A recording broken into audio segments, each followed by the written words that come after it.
Happy Emmy Awareness Day! I hope that you're all wearing something blue. I have blue. It's not mine. I don't own anything blue. Had to borrow it. And I have blue! That was some good planning. I hope you're all wearing blue. I have been forcing as many people as possible to join in with this, even though the people around them will have no idea. But it still counts to me. So I'm quite pleased with that. So today, May the 12th, is Emmy Awareness Day. It's been pretty much all week people have been talking about Emmy awareness, and I think really the whole month. It's also EDS Awareness Month, so that's quite important to me, and celiac as well. So everything seems to be coming at once. So that's quite good. I can just get through it all in one go. But anyway, we are going to talk about Emmy awareness today, and I've been asking people to send in a few questions, which has been lovely. And I've decided to talk about a few things that maybe people wouldn't have thought to ask about, such as, the people who are affected by my ME, the people around me, and it's hopefully going to be interesting to some of you because it might be stuff some of you have never thought about. The biggest question I got sent was, what causes ME? Lots of people ask me that. Oh, goodness me, do I wish I know. I could make a fortune if I could work that one out. It'd be lovely. But anyway, Emmy awareness. Now, I have lots to talk about, and I've got a sore throat because I've had a virus. I'm also very off my head on morphine, so we'll just see how this goes. Right. First thing is something called Millions Missing, which I've seen a lot of spoonies talking about on Twitter and a few on Facebook, but definitely more on Twitter. So I wanted to get it out there because I want non-spoonies to maybe join in as well, and it would be really brilliant. So essentially, Millions Missing is a global day of protest for ME. It's on the 25th of May. It's dedicated to the millions missing from schools, social lives, families, anything like that due to ME, but also the millions missing from funding to research ME and to train doctors to diagnose and treat ME better, because I think we've all experienced some interesting medics in our time. They're not always very clued up on ME, so it would be lovely to have a bit more funding to be able to train them properly, and maybe we'd all be able to get a little bit more help. So, it's going to be on the 25th. It's between 12 and 2 p.m. outside the Department of Health in London. The idea is that anyone supporting the protest should send a pair of shoes. Sounds a bit odd, I know. You send a pair of shoes to a certain person who is actually going to the protest, and it's to represent your physical inability to attend. But anyone who can physically attend will be extremely welcome, and I'm sure that if you could get along, it would be brilliant, and you could also take some shoes from people. That's quite exciting. If anyone would like to send shoes in order to join in, I'll include the link underneath. And even if you don't want to join in, just maybe have a read and try, because I'm trying to explain, but there's a really loads more information on the website about it, and it might encourage you to join in a bit more, whether you have ME or not. Please take a look, maybe think about joining in. It's very, very important to us. So now, I've got 2 questions because I couldn't answer many of them, and some of them I've answered before and I didn't want to repeat myself. So the first question I was asked was, what is ME? Because I've talked about what it's done to my life, I've talked about how I try and treat it and how it's affecting me, but people don't really know what it actually is. So it's a chronic illness, but essentially it's a debilitating condition that causes sufferers to feel severe fatigue, pain in their muscles and joints, sleep problems, issues with cognitive function, and often you get a lot of gastric trouble. So there are a whole bunch of symptoms that occur, which unfortunately leave many of us house or bed bound for very long periods of time.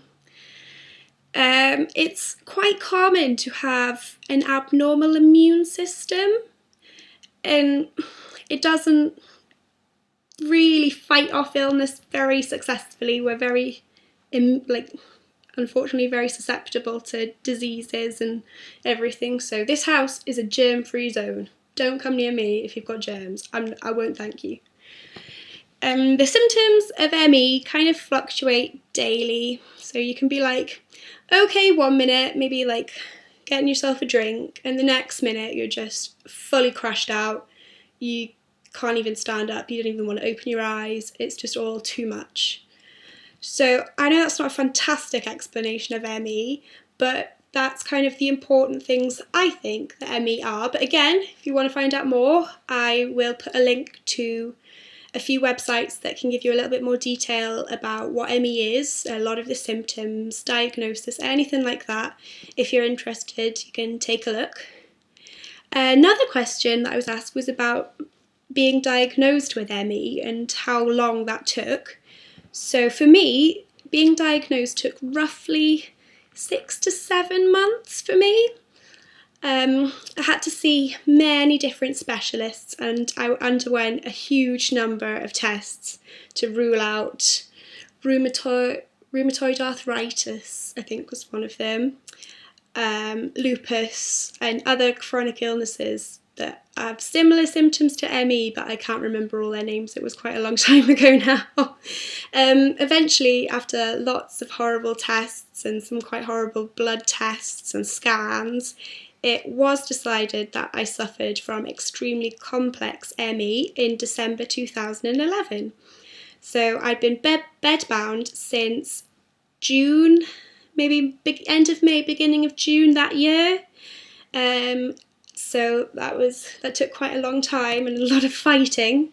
My doctor thought I was mad, but thankfully I saw a different doctor in hospital after I was admitted to hospital, who then referred me to a physio and to an ME specialist, sent me for all of these different tests, and he was really brilliant in getting the process started, and I'm really grateful to him for getting me that far, because my GP, I'd still be sat in my GP's office if that hadn't happened. So he was brilliant.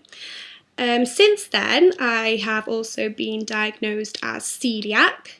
I think that was 2 years ago now, maybe 2 years ago in March. But they reckon I've been that for many years. But unfortunately, I was seeing so many different doctors for so many different things that they all assumed someone else had done the test. So, never mind, I got there eventually. And in the same year, I was diagnosed with having postural tachycardia, or POTS. And most recently, in the last few months, EDS. And I'm waiting to see a geneticist about that. So all of these, though, they seem quite common to overlap with ME. I've noticed quite a few people with ME that I know seem to have the same things as me. And it all seems to overlap. So that's quite interesting for me, I think. That's all that really went on with my diagnosis. Yeah, I saw a GP who wasn't the most helpful person, and I still won't see him. He is ridiculous. I refuse to ever speak to him, even in an emergency. But thankfully, the specialist consultant at North Tyneside Hospital got me where I needed to be with, I think it was Dr. Grayson first, and a lovely, lovely physio who sorted out all the problems I was having with school, with pacing. She really, really was wonderful. I saw her for quite a few years, and she couldn't have helped me more. And then I progressed from seeing Dr. Grayson to Dr. Spickett when I turned 18, I think. Yes, I'm pretty sure it was 18, who then diagnosed me as celiac and with having postural tachycardia. So I then started seeing Professor Newton as well, who was also really wonderful. And thankfully my GP, now I have a different GP in the same surgery, he's incredible with dealing with me. He is really thorough, he's really, really good, and he could not do more for me. I'm really thankful to him.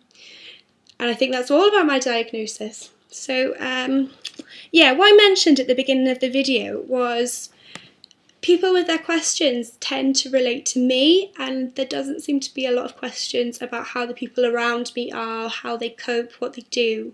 So I thought we could maybe have a little talk about that. So yeah, Emmy has changed my life. It just came in like a big boulder, dropped on me. But it also changed the lives of pretty much everyone around me. Not just the people I lived with, absolutely everyone. It changed everything. So when I was first diagnosed, I could barely move. I couldn't sit up by myself. I used to just lie in a dark room all day, and my mum would bring me all my food and everything. So my mum and Stuart had to do everything for me for quite some time. So stuff like making my food and my drinks, washing my hair, stuff like that. But I slowly built myself up from that to the point where I was very independent. I was still suffering with symptoms. I was very tired, but I did everything for myself, and I had a job, and I was very, very up from where I'd been. But now I found myself back at that stage where I need that sort of help with washing my hair and making my food and drinks. And it's quite terrifying. And I think it's terrifying not only for me, but for my family and for Jack as well. Jack is apparently waiting for an instruction book on how to look after a chronically ill person to come out. Maybe someone could write one. Maybe I'll write one. That might be a good idea. So they have to give up a lot of their time to look after me and take me to various appointments. They'll spend hours bored out of their minds sat in A&E with me when I have my many disasters. So I think whilst it's important to ask how the spoonie is and make sure they're doing all right, I think it's just as important to consider their carers too, because without all of these people, I couldn't do anything. They're just all really wonderful for giving up so much just because my body decides it hates me. So I'm really, really thankful for them because they do give up a lot for me. But not only have my close family and friends been affected by my health, but I think all of my friends have as well. I mean, I'm no longer able to do as much as I used to do with them, and quite often I end up cancelling plans at the last minute because I've ended up being too unwell to go out, and I feel awful doing that. But then when I do go out, I need a lot of help and wheelchair pushing, which has led to some interesting moments in Primark. We've had many mental breakdowns, thankfully not from me for once. But yeah, I'm really grateful to everyone who's helped me, and it's wonderful that even my friends have decided to help. I know a lot of them kind of just left, like, not really interested. But the ones that do help and do try and make sure I get out the house or come and visit me in the house, they're really wonderful because they didn't have to. I mean, they're not my family, they're not stuck with me, but they've been really brilliant, so I'm really grateful to those people. The final thing I'm going to talk about, because I have been wittering on for nearly 15 minutes already and you're all going to be sick of me, you're not going to want to listen much longer. But I've got one more thing I want to mention, because this is something that I am hearing so much at the minute, and I don't think people realise what they're doing. So you're exposed to many different thoughts and opinions when people talk to you and find out about your illness, or people who already know about your illness just comes out, just like, I don't know if they can help just voicing what they think, but anyway. So some thoughts and opinions are really kind and supportive, but others can be really crushing and quite upsetting. And I don't think people are intentionally voicing these thoughts that upset me. And I don't think they even realise that what they've said makes me feel so awful. I think it's just they think they're trying to encourage me, but it ends up really crushing me. So yeah, we're going to talk about examples of both. So a few examples of the really upsetting ones would be, don't you think if you got up, got dressed, then maybe went for a walk, got some fresh air, don't you think that'd make you feel a lot better? Wow.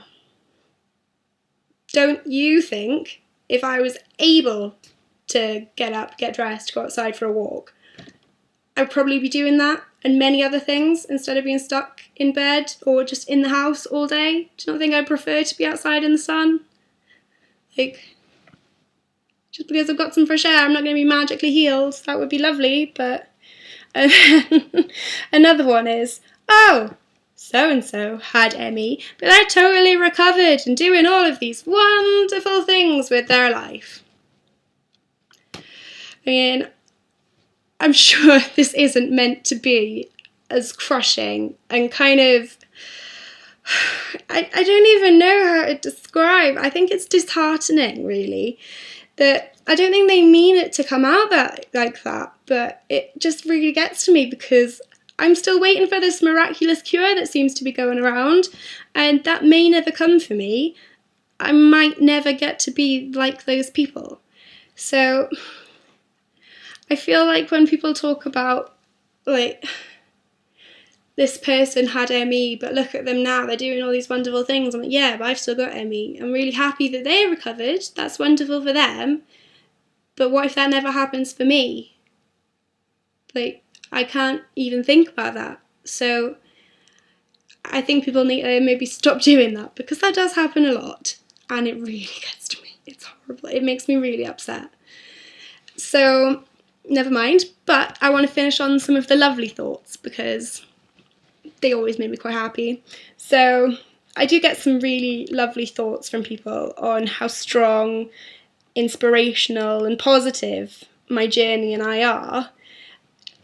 And it's something that I absolutely love.